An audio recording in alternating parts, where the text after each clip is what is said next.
Thanks for checking out this movie review video. This is for the 2022 film A Wounded Fawn. It's a Shudder original and it's coming to Shudder Thursday, December 1st. So this is a no spoiler review. I will tell you though, there's not a ton of story to this film, and the biggest part of the story is kind of established extremely early on. So the synopsis is going to give a lot away, but the trailer will probably give everything away about the film for the most part. It's just very straightforward for the most part, and it had a lot of promise for me. As you can probably tell, I'm not a big fan of it, but I do hope that it finds its audience. I know it will find its audience most likely, but it's not all bad. You know, in these reviews, I always talk about the things I really didn't like, but I talk about the things I did like, and there are a lot of good things about this film, and I'll go over the good and the bad for me personally. This is directed by Travis Stevens, who also did Girl on the Third Floor and Jacob's Wife. I enjoyed Jacob's Wife, gave it a pretty good review on my channel. Written by Stevens and Nathan Faudree. Faudree also wrote a script for a film called Site 13. Again, Shudder original coming Thursday, December 1st. Quick synopsis. It's about a serial killer who takes a victim to the cabin, a secluded cabin that he has, and things don't go as planned. That's as much as I'm going to say because I don't want to ruin anything past that, which isn't a whole lot, to be honest. I was expecting so much more from this film. It really did have a really cool setup, in my opinion. Like, the scene before the title sequence was very interesting. Everything for probably about the next, 20 minutes, 25 minutes after that opening scene was really interesting too, and I felt like they were really building towards something cool, and then it felt like they just got stuck and didn't know what to do and were just kind of running in place. But we'll talk more about that as I go through it.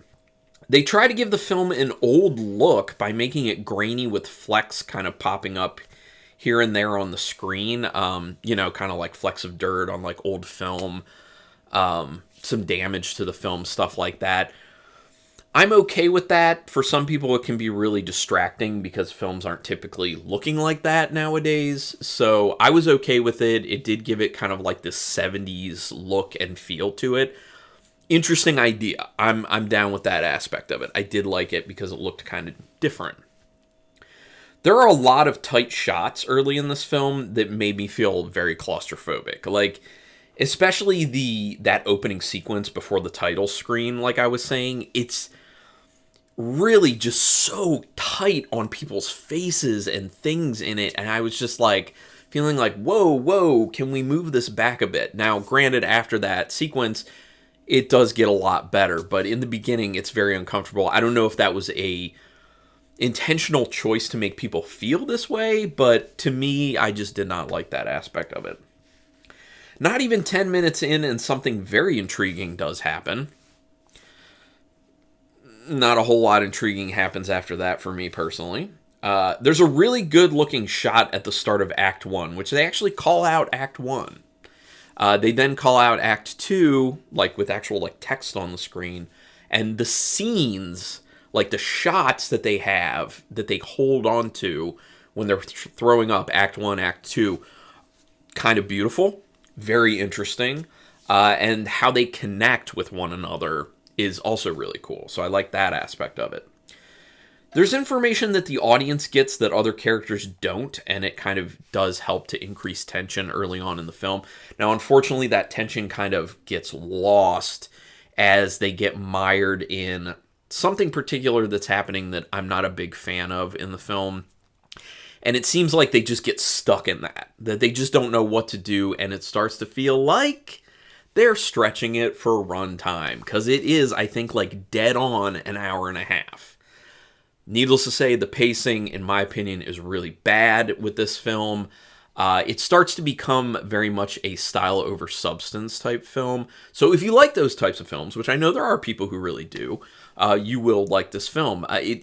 At times, it started to invoke a feeling of Panos Cosmatos films like The Black Rainbow, or Beyond the Black Rainbow, and Mandy, which I am not a fan of. I do not like those types of films. I want a lot more story to my film.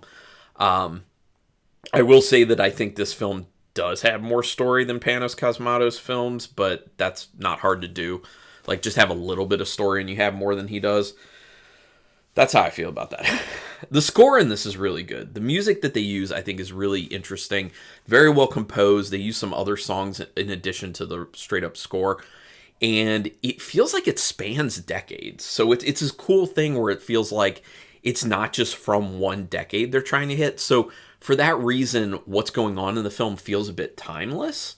And I like that aspect of it. That was a really cool thing that I think they pulled off with the music.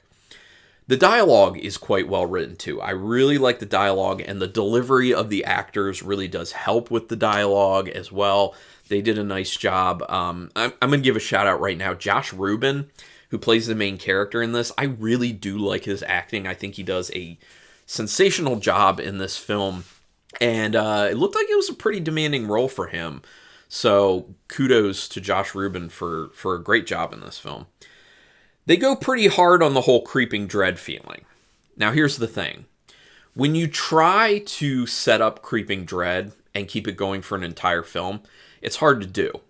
The film The Watcher, or I think it's just Watcher, also on Shudder, which I thought was a pretty good film, does a really good job of setting up that creeping dread feeling and maintaining it throughout. It's hard to do that. With this film, they set it up and they try to maintain it for the most part for the entire film. And at some point, you just get too used to it that it gets kind of boring and it doesn't really feel like creeping dread anymore. It starts to feel like monotony, unfortunately. Just saying.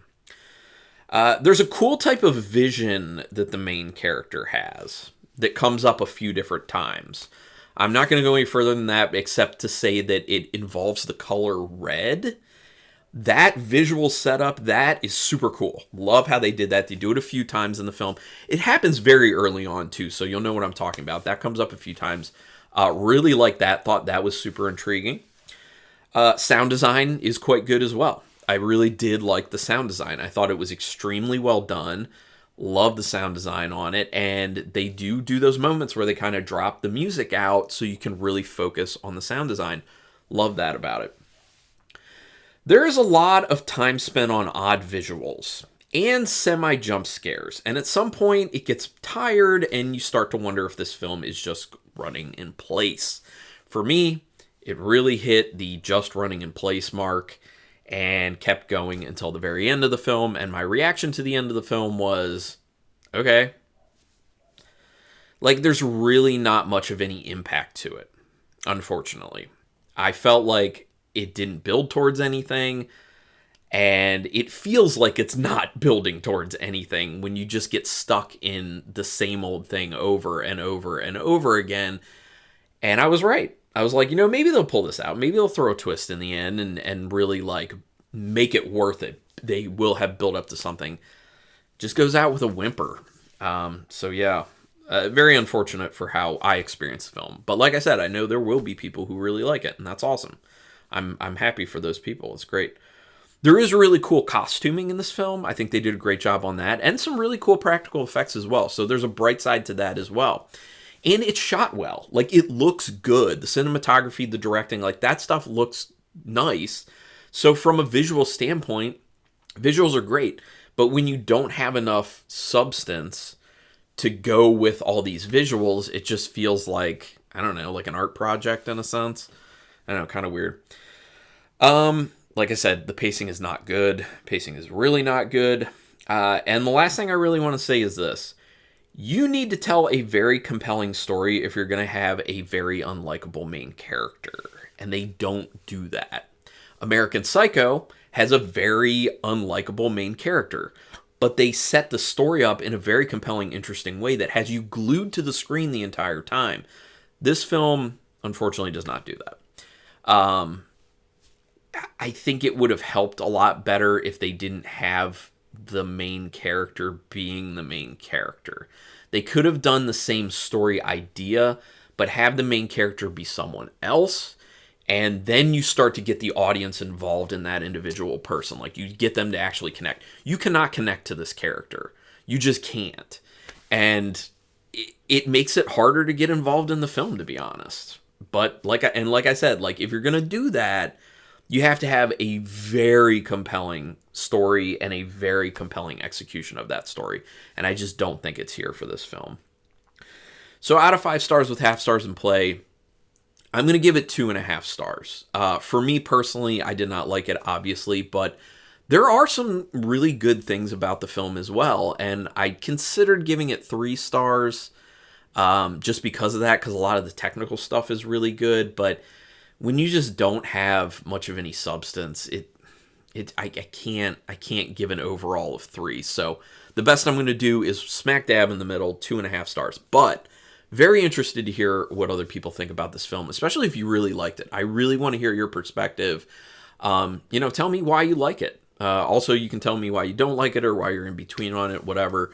But just give me like a sentence or two explaining it. But, I never wish bad for filmmakers when they make film, because there's a lot that goes into it. It's just inevitably not every film's going to be for me. And that's why I break down what I like about a film and what I don't like about a film, because then you don't have to take my word for how I felt about the film. You can hear what I have to say about how things play in the film and make a decision, is this one that I actually want to watch? Because in a lot of instances, I may say I didn't like it, but from what I described, people will be like, wow, that sounds like I would like it.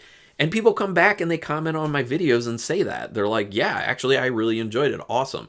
And that's great. I always hope for that, because I think every film should find its fan base, because there's a lot of hard work that goes into these films. So I always feel bad giving negative reviews, but I'm also not going to lie.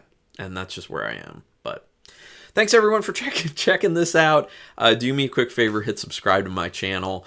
I really would appreciate that. Also hit the notification bell button, because then you know when I'm putting up new videos. Regardless though, thanks for checking out this video, and until next time, keep it brutal.